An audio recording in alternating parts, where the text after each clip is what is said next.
नमस्कार मैत्रिणींनो, चविष्ट भोजन या यूट्यूब चॅनलवर मी तेजस्वी सर्वांचं मनापासून स्वागत करते। आज या ठिकाणी आपण एकदम कुरकुरीत क्रिस्पी तोंडात टाकले की विरघळणारे असे बटाटा आणि साबुदाण्याचे पापड मी बनवलेले आहेत। खूप साधे आणि सोप्या पद्धतीनं बनवलेले आहेत। तुम्हाला पण असे बनवायचे असतील तर तुम्ही व्हिडिओ स्किप न करता शेवटपर्यंत बघा। खूप छान असे झालेले आहेत। यासाठी मी बटाटे घेतलेले आहेत। साधारणतः 2 किलो बटाटे असतील। हे स्वच्छ पाण्याने धुवायचे आहेत। आपल्याला ह्याची माती काढून घ्यायची आहे आणि त्यानंतर आपल्याला काय करायचं आहे, चाकूने कट करून ह्या कुकरमध्ये टाकायचे आहेत।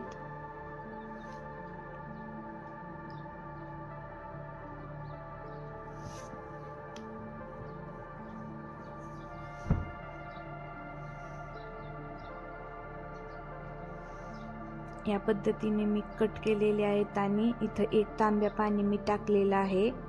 साधारणतः कुकरची 4 बोटं पाणी असतील आणि त्यानंतर फुल गॅसवर आपल्याला हे उकळू द्यायचं आहे। आणि ही बटाटे पाणी उकळलं की आपल्याला कुकरला झाकण लावायचे आहे आणि त्याच्या 3 शिट्ट्या करायच्या आहेत। जास्त गिजगा पण करायची नाही। आता हे बघा, बटाटे खूप छान शिजलेली आहेत। साल पण पटकन निघते।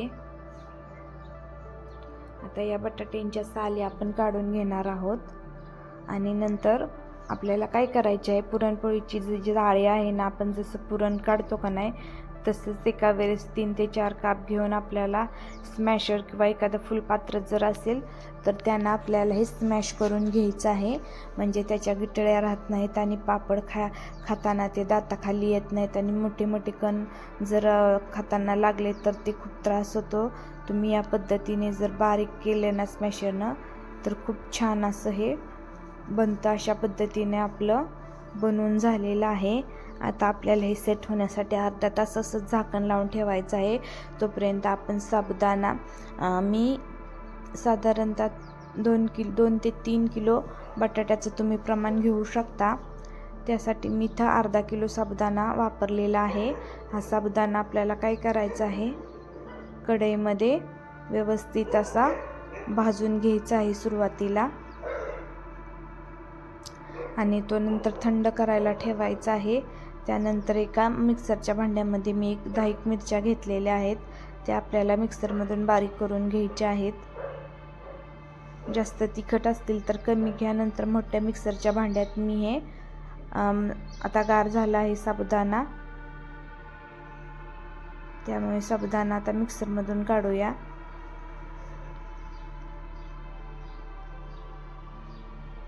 थोडक्यात जर तुम्ही 6 किलो जर बटाटे घेतली तर त्याला 1 किलो साबुदाणा लागेल आणि 3 किलो जर बटाटे घेतले तर अर्धा किलो साबुदाणा लागेल।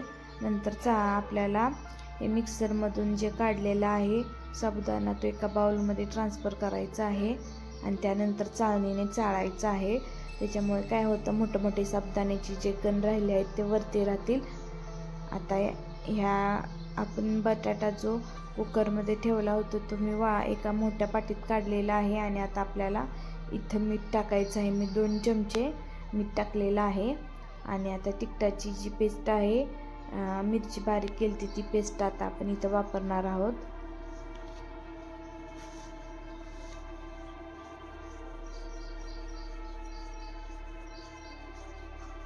आणि हे एकजीव करून घेणार आहोत। इथं पाण्याचा वापर करायचा नाही। आणि आता आपल्याला हे जे साबुदाणा भाजून थंड झाल्यानंतर मिक्सरमधून काढला होता आणि चाळणीने चाळला होता तो आपल्याला हळूहळू करून टाकायचा आहे, एकदम टाकायचा नाही। काय होतं, जेवढा साबुदाणा ह्याच्यामध्ये बसतो ना तेवढाच आपल्याला इथं वापरायचा आहे। जरी शिल्लक राहिला तरी पण राहू द्यायचा आहे। कधी कधी काय होतं, ज्यावेळेस बटाटा जास्त शिजतो का नाही त्यावेळेस आपल्याला इथं साबुदाण्याचं पीठ आहे ते जास्त लागतं आणि ज्यावेळेस आपण मीडियम, जास्त गिजगा पण नाही आणि जास्त म्हणजे कच्चा पण असा राहिलेला नाही, त्यावेळेस पण जास्त साबुदाणा लागतो। मीडियम स्वरूपाचा आपण जर बटाटे शिजवले तर त्यानुसार आपल्याला प्रमाण घ्यायचं आहे आणि तसं प्रमाण आपल्याला ठेवायचं आहे।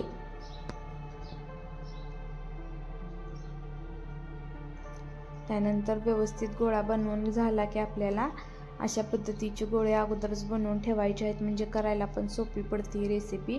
त्यानंतर एका प्लास्टिक शीटला खालून तेल लावायचं आणि गोळ्याला पण थोडंसं तेल लावायचं आणि हा एखाद्या वाटीने किंवा हाताने प्रेस केला तरी चालतो. जर तुमच्याकडे पुरी मेकर वगैरे जर असेल तरी पण तुम्ही इथं वापरू शकता, कारण पुरी मेकरनं खूप पटापटा ह्या होतात. हाताने थोडा वेळ लागतो, पण हाताने जरा पातळ होतात, पुरी मेकरनं जाड होतात.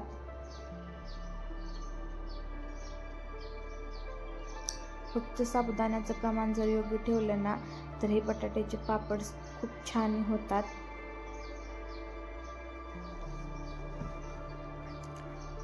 आणि त्यानंतर वरचा शीट काढायचा आणि इथं मी प्लास्टिकचा शीट टाकलेला आहे चटईवर. तो एक एक करून सर्व आपल्याला इथं टाकायचे आहेत.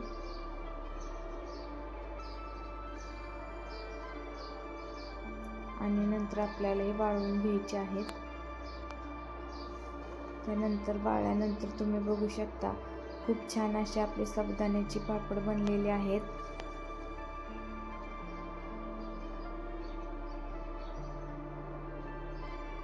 आता आपण तुम्हाला मी तळून दाखवते.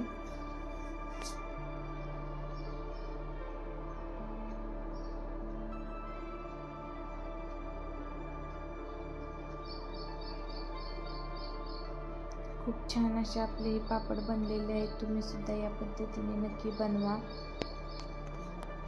उपवासाचे आहेत हे, एकदम खायला खूप कुरकुरीत आणि तोंडात टाकले की विरघळणारे आहेत. आपण हे बटाटा साबुदाण्याचे जे उपवासाचे पापड बनवलेले आहेत ना, ते उन्हात पण टाकायची गरज नाही. ते फॅनच्या हवेला जर सकाळ केले तर संध्याकाळपर्यंत एक दोनदा जर बदलले तर ते एकदम मस्त असे घरातच वाळले जातात. त्यानंतर तुम्ही अजून दुसऱ्या दिवशी थोडं ऊन देऊ शकता. आपले पापड बनवून